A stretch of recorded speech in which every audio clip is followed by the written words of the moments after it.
Hey guys, today I'm going to talk to you about white savior complex. It's something that happens in film, in literature, in television, in every single media there is. And the example is right here, Tintin. You may have read something about Tintin. He's a reporter who travels around the world finding, mysterious objects. He's like an Indiana Jones who's going to appear here too. But the thing is that Tintin in some of his stories is the white savior because he's a white man, of course, that saves all other people, ethnicities, because he's the only one capable to do it. And that happens a lot in movies. I have seen recently Indiana Jones, the 4 movies, for a review I'm going to do only in Spanish. If you want it in English, please comment down below. In Indiana Jones, in all movies, and especially in Temple of Doom, you have the white savior complex in your face. You have Indiana Jones with Indian kids doing this shit to him like if he was a god, and you have the white lady, the nice white lady that just it's so delicate. Everything is so white. And the worst thing about Temple of Doom is the fact that British people save Indiana Jones at the end. And this is when India was still owned by the British Empire and they were still occupying the country and they were oppressing the people, which is kind of, why would you do that? Why did Steven Spielberg even do that? Yes, it is historically accurate, but it's an adventure movie with people that pull a heart through a chest. You could have invented something. I mean, it doesn't make any sense. I think it's unforgivable. But that was the 80s. In the 80s, the worldwide box office didn't account as much as it is today. For example, today, Avengers Infinity War, to put an example, more than half of its profit was done outside of the US. So it's really, really important today.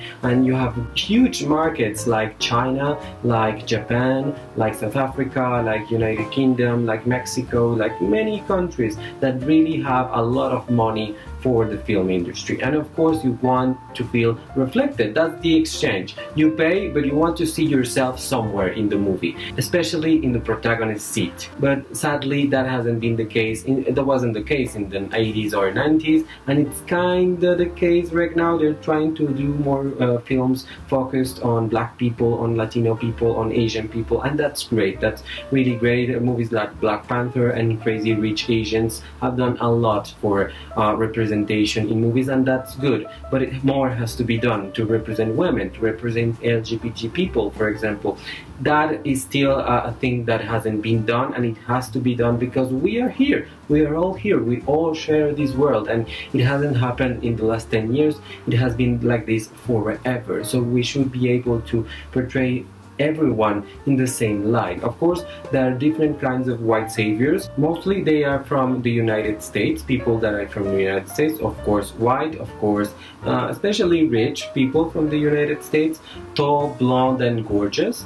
And sometimes they are European, but that isn't that common, to be honest. They always have the flag everywhere, and they're always like, I represent democracy and freedom and all that shit, and it's kind of annoying. That's why you have also things like Indiana Jones, where you also have things like Avatar with the white guy that is the only guy that has any clue that they are going to be destroyed, and they have these blue people. And of course it works, but you could have put anyone else in that seat. It didn't have to be a white guy.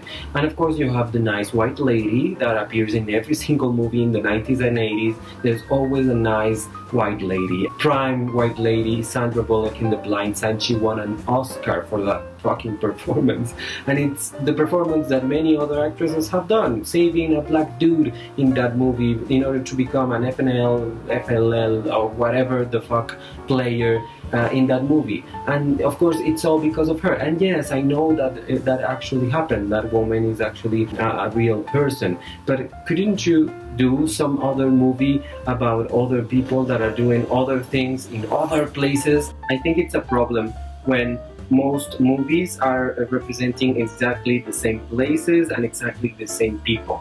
I think that's really a problem in the world today. There are 7 billion people and only 300 million live in the United States. So let's just stop doing movies only about the United States. It's cool if you want to do movies there. Of course, awesome. But also make movies in other places, and it's not dangerous, and it's pretty much cheaper. I mean, everywhere. If you want to shoot a movie in Africa, in Asia, or in Latin America, it is really, really, really not expensive at all. I mean, you can do it. I mean, many people, many Hollywood stars have done this, and they have done films in China, they have done films here in Colombia, they have done films in South Africa, in many other countries. So just diversify a little bit. And there are movies that have tried, and I think that's great that we keep trying, that we keep trying to represent people, and that we keep trying to diversify everything. And diversify, I know people are like, oh, diversify, that sounds kind of annoying. It isn't. Diversifying only means that you're going to portray the world as it is.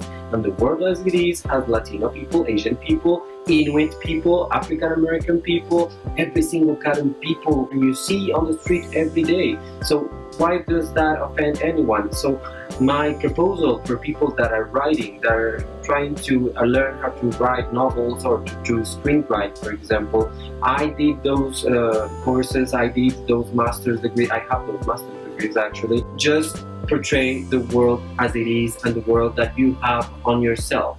It is quite appalling that in a screenwriting course, many people portray straight, white, male, or women. That's not the world that you see in the streets, and you should try to portray another reality that isn't yours, or at least a vertical of your reality, you know? You can do it, it can be done, it's possible, and it's great because it really makes everyone feel better, it makes movies richer, it makes stories much more entertaining, I think, and more real and great.